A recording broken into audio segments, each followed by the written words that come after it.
To understand the difference, think of it this way. Realpolitik is the how-to guide for a single leader, while geopolitics is the map they use to make their moves. 1.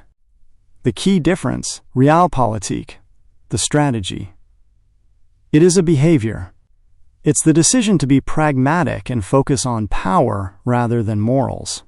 If a leader shakes hands with a dictator to secure an oil deal, that is realpolitik in action. Geopolitics, the context. It is a study. It looks at how geography, mountains, oceans, oil, borders, influences international politics. If a leader wants that oil deal because their country has no natural energy and is surrounded by enemies, that is a geopolitical reality. Feature: realpolitik. Geopolitics: focus, power, and pragmatism. Geography and space. Question: what is the most effective move? How does our location limit us? Origin: diplomacy/philosophy, geography/strategy. 2. Modern examples, 2024 to 2026. As we move through 2026, the world is seeing a massive resurgence of both concepts as the liberal world order, based on rules and human rights, faces challenges. The values-based realism, the Carney-Stubb approach. In early 2026, leaders like Mark Carney have discussed values-based realism. This is a modern twist where Western nations admit they must act pragmatically, realpolitik, to secure supply chains for green energy, even if it means dealing with non-democratic regimes. But they try to align these moves with long-term democratic values. The Russia-Ukraine stalemate, the geopolitics. Russia views Ukraine as a buffer zone against NATO. Geopolitically, Russia feels vulnerable without control over the flat plains leading to its heartland. The realpolitik. Many countries in the global south, like India or Brazil, have refused to fully sanction Russia. This isn't because they love war, but because their national interest requires cheap Russian energy and fertilizer. They are choosing survival over Western moral pressure. The chip war, US and China.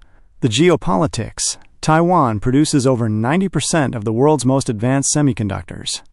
Its location in the first island chain makes it the most important piece of geographic real estate in the 21st century. The realpolitik. The US is currently reshoring, bringing manufacturing back home, and forming minilateral alliances like AUKUS. These are pragmatic power moves designed to bypass international institutions that are too slow to act. Summary: if you are playing a game of Risk, geopolitics is the board itself, where the bridges are, and which territories are easiest to defend. Realpolitik is your willingness to betray your best friend in the game because you need their territory to win. Would you like to look at a specific region, like the South China Sea or the Middle East, to see how these two forces are clashing right now? To see how these concepts work in the real world of 2026, let's look at the two most active chessboards on the planet. 1. The South China Sea, the ultimate geopolitical trap. In 2026, this region is the world's most dangerous flashpoint because geography and power are in a direct, head-on collision. The geopolitics, the map, the Malacca dilemma. Approximately 80% of China's oil imports pass through the narrow Strait of Malacca. Geopolitically, China feels choked. If an enemy blocks that tiny gap, China's economy dies. The first island chain, a string of islands, Japan, Taiwan, Philippines, acts as a physical barrier. For China to become a global naval power, it must control the waters inside this chain to protect its coast.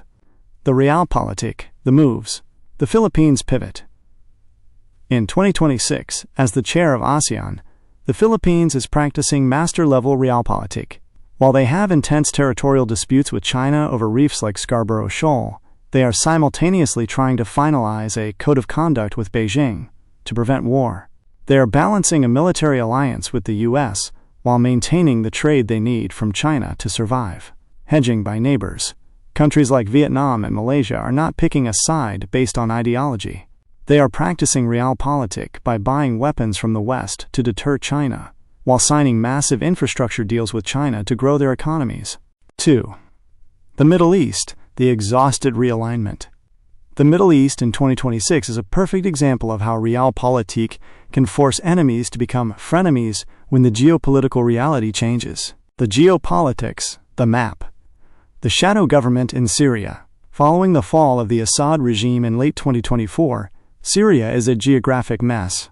Different factions control the water, Tigris, Euphrates, the oil, and the borders. Turkey, Israel, and Jordan all view Syria as a buffer zone that must be managed to keep their own borders safe. Water scarcity. In 2026, water has shifted from a development issue to a national security issue. The geography of the Nile and the Tigris-Euphrates basins is creating a reality where countries might go to war not over land or religion, but over upstream dams. The realpolitik, the moves. Israel-Syria de-escalation. In a shocking display of realpolitik, Israel and the new Syrian transitional government signed a de-escalation mechanism in Paris in early 2026. They aren't friends, and they don't share values, but both realize that a stable border is better than a chaotic one that allows ISIS or Iranian proxies to return. The Gulf's transactional instincts, the Gulf states, Saudi Arabia, UAE, are moving away from superpower brinkmanship. They are dealing with the US, China, and Russia simultaneously. They are essentially saying, we will sell oil to whoever pays, buy tech from whoever has it, and partner with whoever helps us stabilize Syria. It is pure, interest-driven politics. The final contrast. In the South China Sea, geopolitics is tightening. The physical constraints of the sea are forcing countries into a high-stakes military standoff. In the Middle East, realpolitik is loosening old hatreds. The need for survival in a post-Assad, water-scarce region is forcing old enemies to sit at the same table. Does one of these regions feel more logical to you? Or does the coldness of realpolitik make the world feel more dangerous?